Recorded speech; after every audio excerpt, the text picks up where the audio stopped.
నడిచినా కూర్చున్నా మోకాళ్ళ నొప్పులు వస్తున్నాయా? ప్రాణ పెయిన్ క్లినిక్ లో అధునాతన చికిత్సతో మోకాళ్ళ నొప్పులు తగ్గించుకోండి. హాయ్ హలో నమస్తే, welcome to number 1 news channel in digital మనం టీవీ. నేను మీ లాస్య. ప్రస్తుతం మనతో పాటు స్టూడియోలో ఉన్నారు సోషల్ యాక్టివిస్ట్ అండ్ అలాగే పొలిటికల్ అనలిస్ట్ కృష్ణకుమారి గారు. నమస్కారం కృష్ణ. అసలు నిజంగా అంటే మనం ఎవ్రీడే దారుణాలు చూస్తూ ఉంటాము, పేపర్లలో వింటుంటాము. ఇది కొంచెం డిఫరెంట్గా ఉంది. మామూలుగా చెడ్డ తండ్రి ఉంటాడు, చెడ్డ అన్న ఉంటాడు, లేకపోతే చెడ్డ చెల్లి, చెడ్డ ఫ్రెండ్ ఇలా ఉంటారు, కానీ చెడ్డ తల్లి ఉండరు అనేది చాలామంది నమ్ముతారు. అంటే మనకు ఫస్ట్ తొలి ప్రేమ అమ్మనే ఎవరికైనా. అలాంటిది బాగా చదువుకున్న అమ్మాయి, స్టార్టప్ కంపెనీకి CEO అయిన అమ్మాయి కొడుకుని హస్బెండ్ దగ్గరికి పంపించడం ఇష్టం లేక చంపేయడం అనేది నిజంగా ఎంత బాధాకరం. అసలు ఎటువంటి మైండ్ సెట్లో ఉండి ఉంటుంది ఆ అమ్మాయి? అసలు నిజంగానే ఇదే కారణమా అంటే మీరేమంటారు? అసలు ఇక్కడ మనం మాట్లాడుకోవాల్సింది ఒకటేనండి. ఆవిడ ఎంత చదువుకుంది, ఆవిడకి ఎన్ని సంవత్సరాలు, భార్యాభర్త మధ్య తగాదాలు, ఆమె ఒక కంపెనీకి CEO, ఇవన్నీ కాదు మాట్లాడుకోవాల్సింది. మనం ఒకే ఒక ముక్కలో మాట్లాడుకోవాల్సింది ఆవిడ మానసిక పరిస్థితి గురించి. ఆవిడ మానసిక పరిస్థితి ఎలా ఉండుంటే కనుక అలా చేసేదే కాదు. ఇప్పుడు మనం కొన్ని సందర్భాల్లో భార్యాభర్తల మధ్యలో గొడవలుండి పిల్లలు తల్లి దగ్గర ఉన్నప్పుడు తండ్రికి విజిటింగ్ రైట్స్ ఉంటాయి. ఆ విజిటింగ్ రైట్స్ కోసం అని చెప్పి వచ్చి తండ్రి తీసుకెళ్ళి హైదరాబాద్లో రైలు పట్టాల మీద రైలు కింద పెట్టాడు కొడుకుల్ని. అవును, కరెక్ట్. అందుకని ఏంటి అంటే అబ్బాయి తండ్రి చేస్తే కసాయి తండ్రి, తల్లి చేస్తే కసాయి తల్లి, ఇట్లా మనం కసాయితనం కాదు. ఆమె ఆ సందర్భానికి ఏ విధమైన మానసిక స్థితిలో ఉంది, ఆమె అసలు ఆ పని చేయడానికి ఆవిడ్ని ప్రేరేపించిన కారణాలు ఏంటి అనేది మనం చూడాల్సిందే తప్పితే CEO అవనివ్వండి, అడుక్కుని తల్లి అవనివ్వండి, మధ్యతరగతి తల్లి తను కూడా చనిపోవాలి అనుకుందంట, కానీ ఈలోపు పోలీసులు అరెస్ట్ చేశారు అన్నదైతే మనం వింటున్నాము. అది ఎంతవరకు వాస్తవం? అంటే నిజంగానే మానసిక స్థితి బాగాలేదు అన్న ఒక చిన్న రీజన్కి మనం, అది చిన్న రీజన్ కాదు, జీవితాన్ని తలకిందులు చేసే రీజన్ అది. మానసికంగా బాగోలేదు. ఇప్పుడు చిన్న చిన్న ఒత్తిళ్ళు, చిన్న చిన్న డిప్రెషన్స్ అవి వేరు.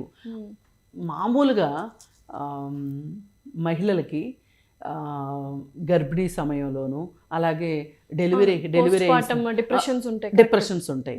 ఆ డిప్రెషన్ని కొన్ని మామూలుగా తగ్గిపోతాయి ఆ డిప్రెషన్స్.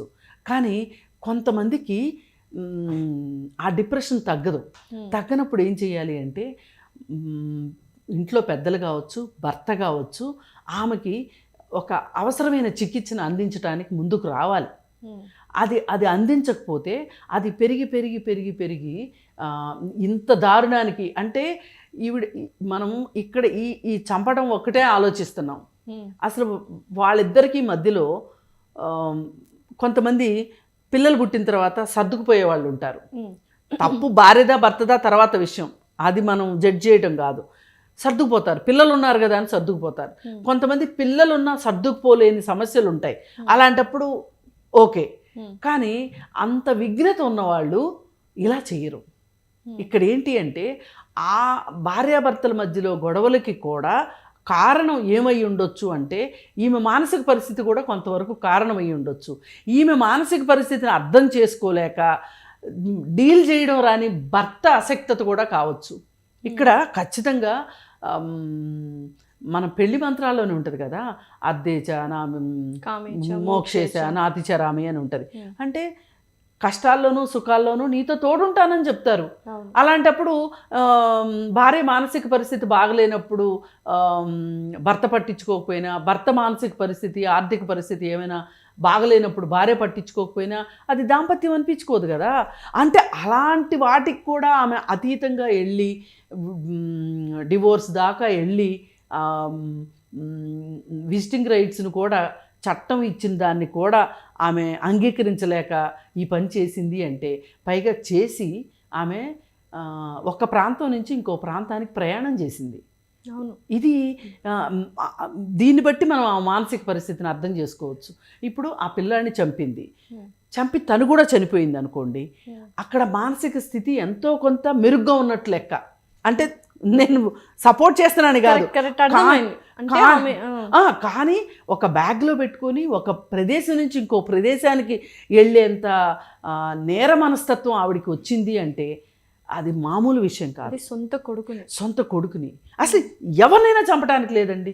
ఒక పిల్లిని, ఒక నక్కని, ఒక కుక్కని దేన్ని చంపడానికి వీల్లేదు. కరెక్ట్. నీ పిల్లాన్ని చంపే హక్కు నీకు లేదు. నువ్వు ఎట్లా చంపుతావు? అసలు ఆమెకి ఏమైనా మానసిక స్థాయి సరిగా ఉంటే ఈ తర్కము ఈ పనిచేసి ఉండేదా? దీనికి కారణం ఎవరై ఉంటారు? అంటే తల్లిదండ్రులు అర్థం చేసుకోలేని తల్లిదండ్రులు, లేకపోతే అర్థం చేసుకొని భర్తన? సో ఇక్కడ మనం చూడవలసింది ఏంటంటే కుటుంబం పాత్రను కూడా చూడాలండి. కుటుంబం కూడా విఫలం అయ్యి ఉండాలి. లేదు అంటే ఈమె మానసిక పరిస్థితి బాగలేక డాక్టర్కి చూపించిన తర్వాత కూడా జరిగి ఉండొచ్చు. మరి ఇప్పుడు ఆ అమ్మాయి మందులు వాడుతుంది అనుకుందాం పోనీ. అలాంటప్పుడు అటువైపు వాళ్ళు ఇటువైపు వాళ్ళు పెద్దవాళ్ళు దగ్గరుండి చూసుకోవాల్సిన అవసరం ఉంటుంది కదా. ఈ మానిటరింగ్ చాలా అవసరం అండి. అమ్మాయికి మెంటల్ హెల్త్ బాగాలేదన్న సంగతి తెలుసు ఇంట్లో వాళ్ళందరికీ, తెలియకుండా ఉండదండి. ఏ ఆనవాళ్ళు లేకుండా ఇంత పెద్ద అగ్నిపర్వతం అయితే బద్దలు అవ్వదండి. ఆనవాళ్ళు ఉంటాయి మనకు. గమనించటం వీళ్ళు గమనించుంటారు.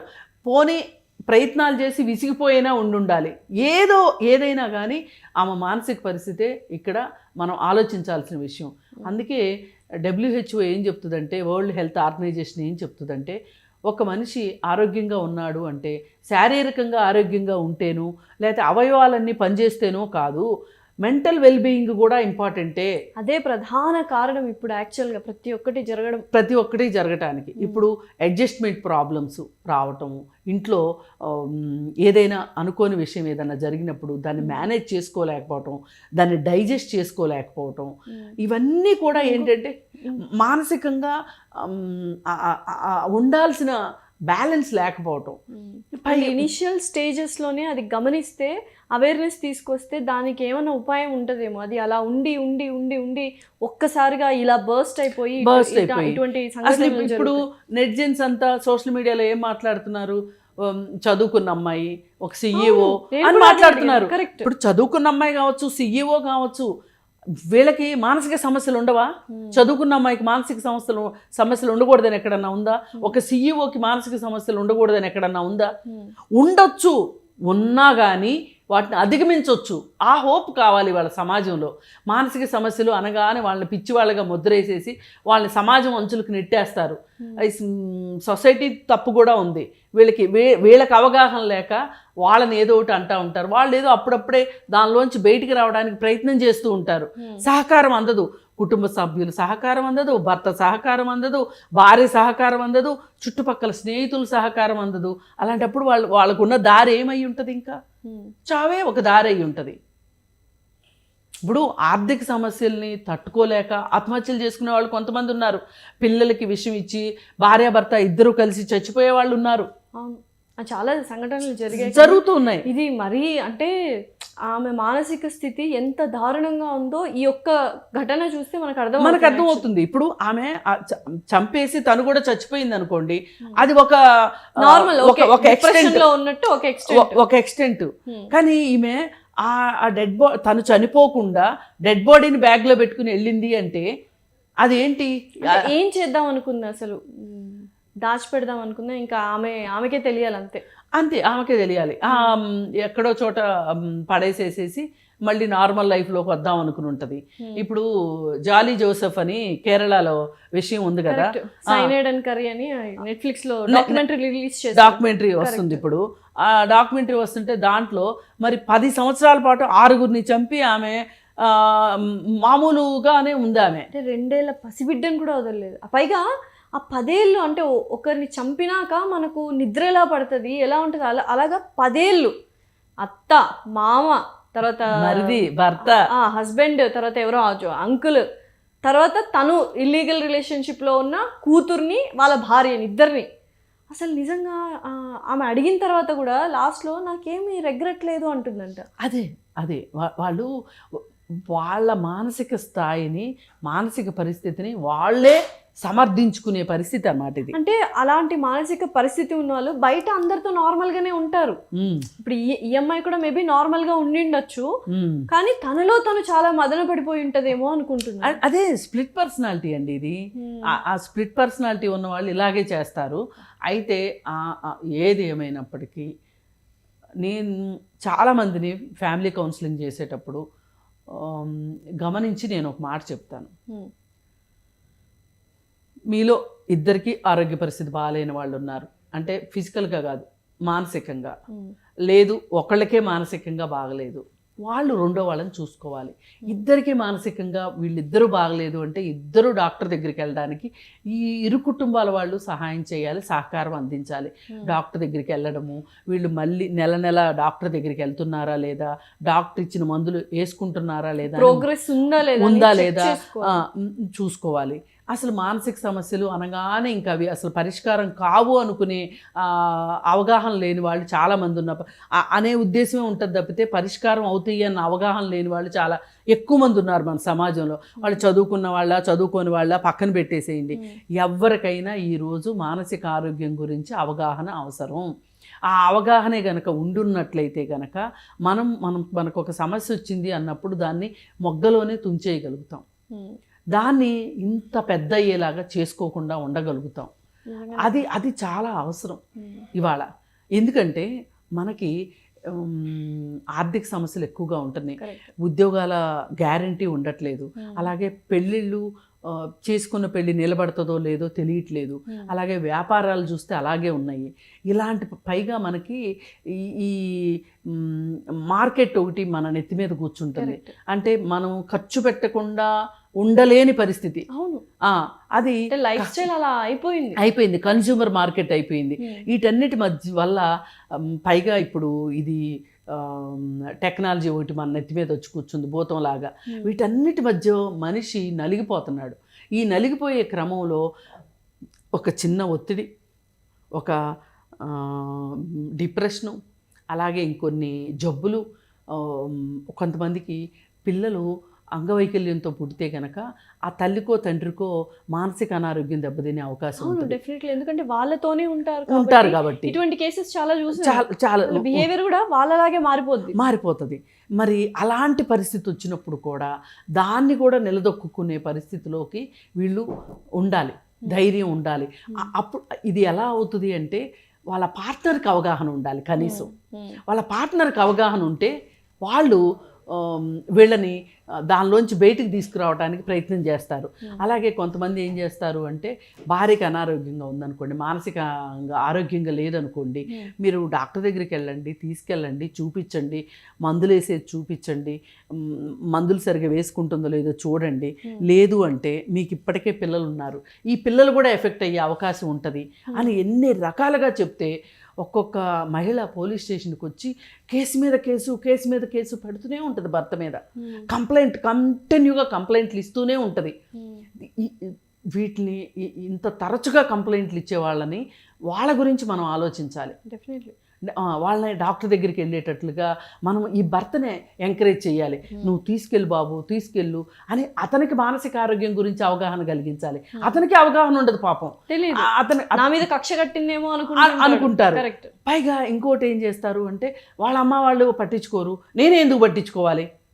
కానీ మేమేం చెప్తామంటే బాబు వాళ్ళ అమ్మ వాళ్ళ సంగతి వదిలే, వాళ్ళు ఎప్పుడు చచ్చిపోతారో తెలియదు, పెద్దవాళ్ళు కాబట్టి. మీ పిల్లలు బలవుతున్నారు ఇక్కడ. కరెక్ట్. మీరు పిల్లలు మనల్ని ప్రపంచంలోకి తీసుకురమ్మని అడగరు, మనమే తీసుకొస్తాం ప్రపంచంలోకి. వాళ్ళని తీసుకొచ్చినప్పుడు మనదే బాధ్యత వాళ్ళ వెల్బీయింగ్ కోసం. ఇప్పుడు ఈ ఇంట్లో ఇలాంటి వాతావరణం ఉంటే వాళ్ళ మీద ఖచ్చితంగా పడుతుంది, వాళ్ళు కూడా అలా తయారయ్యే అవకాశం ఉంటుంది. సో మొత్తానికి మహిళలు అనేవాళ్ళు నిజంగా మానసిక స్థితి ఏదైనా ఉంటే మెంటల్ హెల్త్ వెల్బీయింగ్ అనేది వెరీ ఇంపార్టెంట్. భార్యకైనా ఇంపార్టెంటే, భర్తకైనా ఇంపార్టెంటే, ఎవరికైనా ఇంపార్టెంటే. అసలు వాళ్ళకే కాదండి, ఏ మనిషికైనా మానసికంగా వాళ్ళు పూర్తి ఆరోగ్యంతో ఉండటం అవసరం. ఒకవేళ అనారోగ్యం పాలైనా కానీ దాన్ని బాగు చేసుకునే విధంగా ఉండాలి తప్పితే దాన్ని ఇంకొంచెం పాడు చేసుకునే విధంగా ఉండకోకుండా డాక్టర్ సలహా తీసుకోవడం, మందులు వేసుకోవడము, థెరపీస్ తీసుకోవడము ఇవాళ ఆధునిక కాలంలో అన్నీ అందుబాటులో ఉన్నాయి. నిజంగానే తీసుకోవాల్సిన అవసరం ఉంది. చూద్దాం. ఇలాంటిది జరిగి ఉంటే గనక మనం చాలామంది కసాయి తల్లి అని మాట్లాడుతున్నారు, కానీ నాకు అది కూడా కొంచెం బాధగా అనిపిస్తుంది. అసలు ఆ తల్లికి ఎంత కష్టం ఉంది, ఎంత కష్టం ఉండి కన్న బిడ్డను చంపుకోవడం అంటే అది మామూలు పరిస్థితులు అయితే చెయ్యరు. అడుక్కుని తిండి పెట్టే వాళ్ళు ఉన్నారు, వ్యభిచారం చేసి పిల్లల్ని చదివించుకుంటున్న వాళ్ళు ఉన్నారు, దొంగతనాలు చేసి పిల్లల్ని చూసాం, తిండి పెట్టే వాళ్ళు ఉన్నారు. మరి అలా ఉన్న ఆ తల్లి మాతృత్వాన్ని కూడా పక్కన పెట్టి ఒక కక్షగా ఇలా చేసింది అంటే కేవలం మానసిక స్థితే, భర్త మీద కోపము, భర్త మీద కక్ష కూడా కాదు. నిజంగానే ఇంకా ఏం మాట్లాడాలి తన గురించి, ఎలా ఉండబోతుంది తన లైఫ్ అనేది మాత్రం నిజంగా తనకే చాలా తనకు తానే ఎక్కువగా శిక్షించుకుంది. కోర్టుల శిక్ష ఆమెకి ఏం పెద్ద ఇది కాదు యాక్చువల్గా. చూద్దాం, అది లాంఛనం మాత్రమే, ఆ శిక్ష ఏదో ఆమెకి పడిపోయింది. బట్ ప్రతి ఒక్క మహిళ, ఎస్పెషలీ మహిళల గురించే మాట్లాడాలి ఇవాళ. ఎందుకంటే మెంటల్ హెల్త్ వెల్బీయింగ్ అనేది వెరీ ఇంపార్టెంట్. మనల్ని మనం చెక్ చేసుకోవడం అనేది very important. Thank you so much.